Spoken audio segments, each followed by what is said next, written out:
The question is will we do anything further on immigration before the election? Let me tell you what we've done. The answer is I don't think there'll be anything additionally done other than maybe some ag jobs or some H-2 visas, which are very specific visas for people to come into the country. What has happened, which you don't hear about, is the number of Border Patrol agents have been doubled.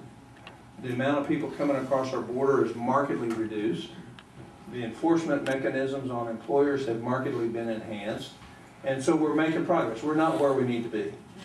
And the problem is we have to have adequate enforcement of the law so that people can trust in the level enforcement of the law for those who might come into the country, but also for those that are here. The reason we're sending $500 billion a year to the very people who want to kill us is because the Congress over the last 6 years has blocked additional energy exploration. Exactly. I don't have any problems with any of the major oil companies, and the reason is this: their return on investment is less than what you get in your savings and loan.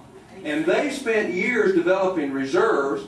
They didn't create the false prices. The automobile industry didn't keep it. We did. You said it in your very statement.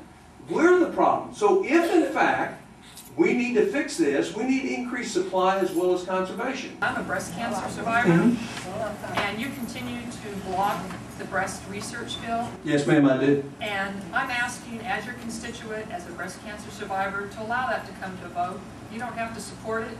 I'm just asking to let it come to a Democratic vote between the Senate and the House. Well, I'm sorry, I can't do that. And let me explain. We spend 4 times the amount on breast cancer research as we do any other research based on the disease that we have. What about colon cancer? Is somebody with breast cancer more important than somebody with colon cancer? Are they more important with somebody with pancreatic cancer? Are they more important than somebody with thyroid cancer or lung cancer? The point is we don't want politicians making those decisions. We want scientists making those decisions. And we want peer-reviewed science to make the decision to send the dollars where we're going to get the best return, to save the most lives, to have the greatest impact. The question is about all the homes and the foreclosures and what's Washington's role in that. I think Washington should have 3 roles. One is where people were taken advantage of by people who were loaning them money and they knew they couldn't pay. I think there's a dual obligation there.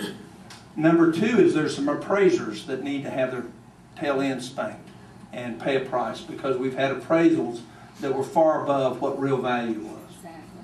Number 3 is I don't think we ought to encourage stupid economic behavior by bailing people out who bought something that they absolutely knew they couldn't afford. Exactly. And I don't think you all ought to pay for it. I don't think our kids ought to pay for it.